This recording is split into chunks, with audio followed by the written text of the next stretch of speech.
नमस्कार दोस्तों, देवभूमि उत्तराखंड, ऋषियों की भूमि, वीरों की भूमि। लेकिन आज ये भूमि भ्रष्टाचारियों की चरागाह बन चुकी है, जहां रक्षक ही भक्षक बन बैठे हैं। क्या आपको पता है कि आपकी मेहनत की कमाई जो टैक्स के रूप में सरकार को जाती है, वो कैसे लूटी जा रही है? एक डंडा जिसकी कीमत 130 रुपये है, उसे सरकार 375 रुपये में खरीद रही है। जूते 500 के हैं तो बिल 1500 का फट रहा है। साहब, ये कोई मामूली गड़बड़ नहीं है, ये सरेआम डकैती है।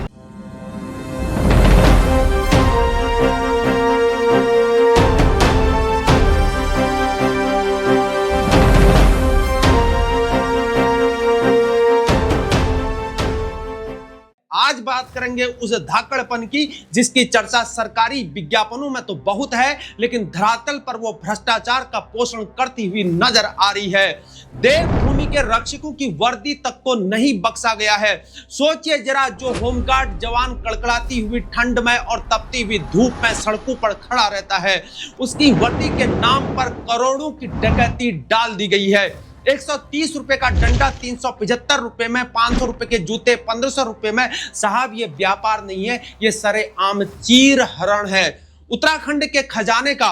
आज हम खोलेंगे उस वर्दी घोटाले की फाइल जिसने धामी सरकार के जीरो टॉलरेंस के दावों की धज्जियां उड़ाकर रख दी है। जहां मुख्यमंत्री पुष्कर सिंह धामी खुद को यहां पर धाकड़ धामी कहा करते हैं। पीआर टीम दिन रात आपकी शक्ति के कसीदे पढ़ा करती है, विज्ञापन छपते हैं जीरो टॉलरेंस के। लेकिन सवाल यह है कि यह धाकड़पन आखिर है किसके लिए? क्या आपका यह धाकड़पन सिर्फ विज्ञापनों के लिए है? क्या यह धाकड़पन उन अफसरों को खुली छूट देने के लिए है जो जनता का पैसा अपनी जेबों में भर रहे हैं? आपके नाक के नीचे से, आपके सचिवालय की नाक के नीचे से, आपके सचिवालय से चंद कदमों की दूरी पर होमगार्ड विभाग में 1 करोड़ का सामान 3 करोड़ में खरीद लिया जाता है और आपको खबर तक नहीं होती है। और आप कहते हैं कि यहाँ पर हमारा प्रदेश सुरक्षित है। धामी जी, प्रदेश भ्रष्टाचार की आग में जल रहा है और आपकी सरकार यहाँ पर कुंभकर्णी नींद सो रही है। क्या आपका धाकड़पन उन अफसरों के सामने क्या घुटना टेक देता है जो जनता के टैक्स के पैसे को दीमक की तरह यहाँ पर चाट रहे हैं? ये आखिर कैसा जीरो टॉलरेंस है जहां भ्रष्टाचारी बेखौफ होकर सरकारी तिजोरी में सेंध को लगा रहे हैं? प्रदेश में पेपर लीक हो जाता है, भर्ती घोटाले हो जाते हैं, खनन और आबकारी के खेल चलते हैं और अब पुलिस महकमे के साथ जुड़े विभाग में भी ये लूट चल रही है। धामी जी, जनता यहां पर पूछ रही है, आप धाकड़ भ्रष्टाचार मिटाने के लिए हैं या भ्रष्टाचारियों को संरक्षण देने के लिए हैं? चलिए मैं अब आपको यह समझाता हूं कि कैसे एक सुनियोजित तरीके से लूट मचाई गई है। जरा आप इस आंकड़े को देखिए, कैसे सरकारी खजाने को चूना लगाया गया। ये आंकड़े किसी विपक्षी दल के तो नहीं है, बल्कि विभाग की अपनी जांच के हैं। होमगार्ड विभाग के deputy commandant general Amitabh Shrivastava पर गंभीर आरोप है कि उन्होंने जो है ठेकेदारों से मिलकर ये खेल को रचा है। डंडा बाजार में जिसकी कीमत मात्र 130 रुपए है, उसे विभाग ने 375 रुपए में खरीदा है, यानी करीब यहाँ पर 300% ज्यादा चल रहा है। जूते 500 रुपए के जूतों का बिल बना है 1500 रुपए का। क्या ये जूते सोने के बने हुए थे क्या? जैकेट 500 रुपए की जैकेट को यहाँ पर 1580 रुपए में खरीदा गया। पैंट शर्ट 1200 रुपए का शर्ट 3000 में लिया गया, यानी यहाँ पर 3 गुना दाम। 5500 जवानों की वर्दी के नाम पर यहाँ पर 2 करोड़ रुपए का सीधा गबन हो चुका है। सीधे सीधे 2 करोड़ रुपए यहाँ पर डकार लिए गए हैं। ये पैसा आखिर किसका था? ये पैसा उस गरीब जनता का था जो पहाड़ों पर सुविधाओं के लिए यहाँ पर तरस रही है। Deputy commander general Amitabh Shrivastava पर यह आरोप है कि उन्होंने यहां पर पद का दुरुपयोग करते हुए ठेकेदारों के साथ मिलकर यह काला खेल खेला हुआ है। ये 2 करोड़ रुपए उत्तराखंड के उन गांव के विकास में लग सकते थे जहां आज भी सड़कें नहीं पहुंच पाए, जहां गर्भवती महिलाएं डोली में अस्पताल जाती हैं।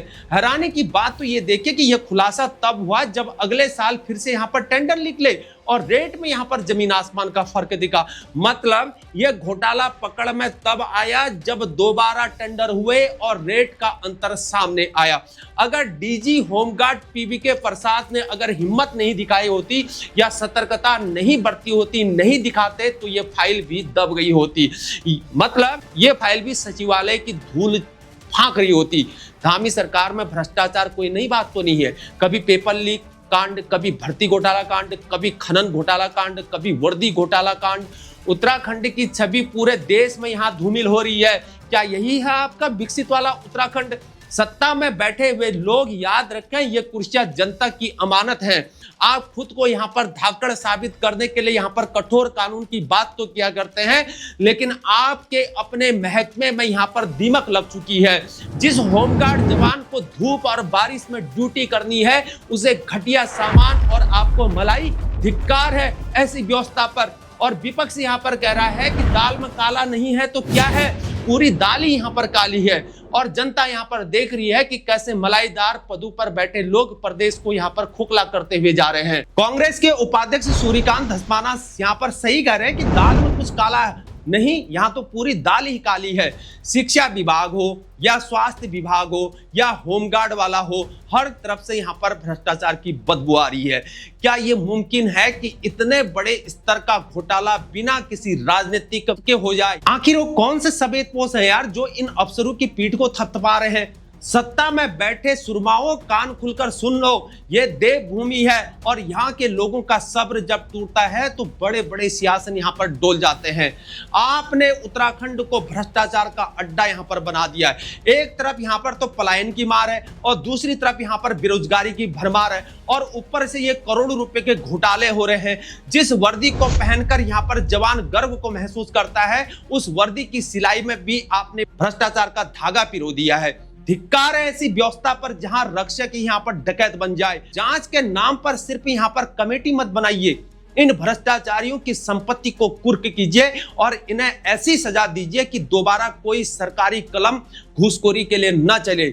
मेरे दोस्तों, ये लड़ाई सिर्फ एक विभाग की नहीं है, ये हमारे और आपके हक की लड़ाई है। अगर आज हम चुप रहे या आप चुप रहे तो कल ये लोग हमारी सांसों पर भी यहाँ पर टैक्स लगाकर उसे यहाँ पर डकार जाएंगे। जांच के आदेश भले ही यहाँ पर दे दिए गए हैं, लेकिन क्या ये कार्रवाई होगी या फिर पुराने घोटालों की तरह इसे भी फाइलों में दफन कर दिया जाएगा? अमिताभ श्रीवास्तव जैसे अफसरों को सिर्फ बर्खास्तगी नहीं, यहाँ पर जेल के सलाखों के पीछे होना चाहिए और उनसे यहाँ पर पाइकाई की रिकवरी होनी चाहिए। धामी जी, अब विज्ञापन को छोड़िए और सच में यहाँ पर धाकड़ बनकर दिखाइए, वरना जनता आपका धाकड़पन चुनाव में दिखा देगी। देखिए, ये भ्रष्टाचार एक आतंकवाद की तरह है। देखिए, आतंकवादी आता है 10, 12, 13, 14 उनकी जान लेके चले जाता है, लेकिन ये भ्रष्टाचार इतना खतरनाक है, ये देश को लूला और लंगड़ा बना देता है। सबसे पहले तो ये भ्रष्टाचार जो करते हैं, इनके लिए कानून में परिवर्तन होना चाहिए। इन भ्रष्टाचारियों को सीधे और सीधे फांसी में लटकाना चाहिए, फांसी की सजा होनी चाहिए, कानून में परिवर्तन होना चाहिए। जो भी देश में और यहाँ पर भ्रष्टाचार करेगा, चाहे वो किसी भी पद पर हो, नेता हो, अधिकारी हो, कर्मचारी हो या कोई सिविलियन हो, आम नागरिक हो, अगर वो भ्रष्टाचार करता हो तो उसको सीधे और सीधे फांसी की सजा हो, क्योंकि भ्रष्टाचार ये आतंकवाद है और आतंकवाद से भी खतरनाक आतंकवाद है। देश को लूला और लंगड़ा बनाता है, देश को विकसित होने में रुकावट को पैदा करता है। बाहर की कंट्रियां विकसित हो चुकी है, हमारा देश विकसित नहीं हो रहा है। मोदी जी बोले कि 2047 में यहाँ पर देश विकसित होगा, 2047 नहीं, अगर ऐसा ही भ्रष्टाचार होगा तो हम यहाँ सपने हम मर जाएंगे। पता नहीं क्या कहा, पता नहीं कब ये देश विकसित होगा। इसलिए भ्रष्टाचार देश को लूला और लंगड़ा बनाता है। ये आतंकवाद से भी खतरनाक जहर है, ये एक साइलेंट किलर है। जागो। आप क्या सोचते हैं मेरे दोस्तों, आप क्या सोचते हैं? क्या उत्तराखंड में भ्रष्टाचार क्या चरम पर है? क्या धामी सरकार इन भ्रष्टाचारियों पर लगाम लगा पाएगी? क्या मुख्यमंत्री धामी जी वाकई उन लोगों पर कार्रवाई करेंगे जो उनकी सरकार की साख पर यहाँ पर बट्टा लगा रहे हैं, या ये मामला भी यहाँ पर ठंडे बस्ते में चला जाएगा? अपनी राय कमेंट बॉक्स में जरूर दें और इस वीडियो को इतना शेयर करें कि ये धाकड़ दाऊ वाली सरकार के कानों तक जरूर पहुंचे, यानी कि देहरादून की सत्ता तक ये आवाज गूंज जाए। जागिए उत्तराखंड, वरना ये लुटेरे प्रदेश को खोखला कर देंगे। जय हिंद, जय उत्तराखंड, जय देवभूमि, भारत माता की जय।